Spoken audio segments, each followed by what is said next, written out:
वायकरांच्या मेहुण्यानं वापरला EVM unlock करणारा phone.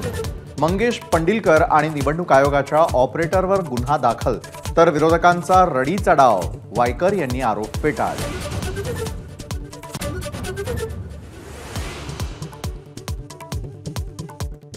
EVM आणि पंडिलकर यांचा काहीही संबंध नाही। ईव्हीएमला ओटीपी लागतच नाही। निवडणूक निर्णय अधिकारी वंदना सूर्यवंशी यांचं महत्त्वाचं स्पष्टीकरण।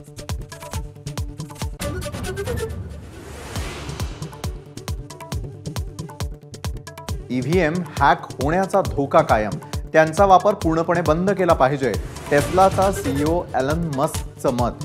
तर भारतीय ईव्हीएम हॅक करणं अशक्य, माजी केंद्रीय आयटी मंत्री राजीव चंद्रशेखर यांचं प्रत्युत्तर।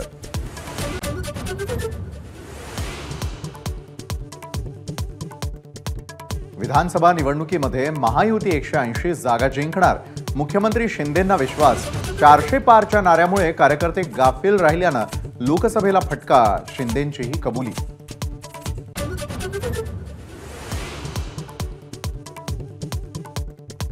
फेक नॅरेटिव्ह पसरवणाऱ्या एनजीओमध्ये अर्बन नक्षली घुसल्यात, मुख्यमंत्री शिंदेंचा विरोधकांवर गंभीर आरोप, तर मेट्रो कारशेडला विरोध करणाऱ्याचाही याच एनजीओ शिंदेंचा दावा।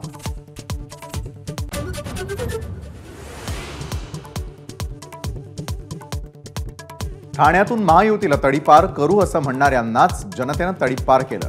मुख्यमंत्र्यांच्या ठाण्यातून फडणवीसांचा उद्धव ठाकरेंना टोला।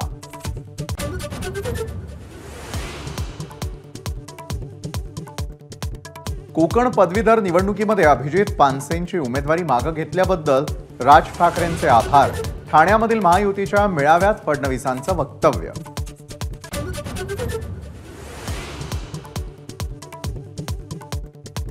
शीना बोराचे अवशेष गहाळ होणं अतिशय धक्कादायक, आरोपी इंद्राणी मुखर्जीची एबीपी माझाला एक्सक्लुझिव्ह प्रतिक्रिया।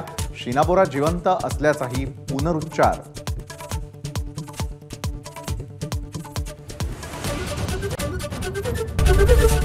एबीपी माझा, उघडा डोळे बघा नीट।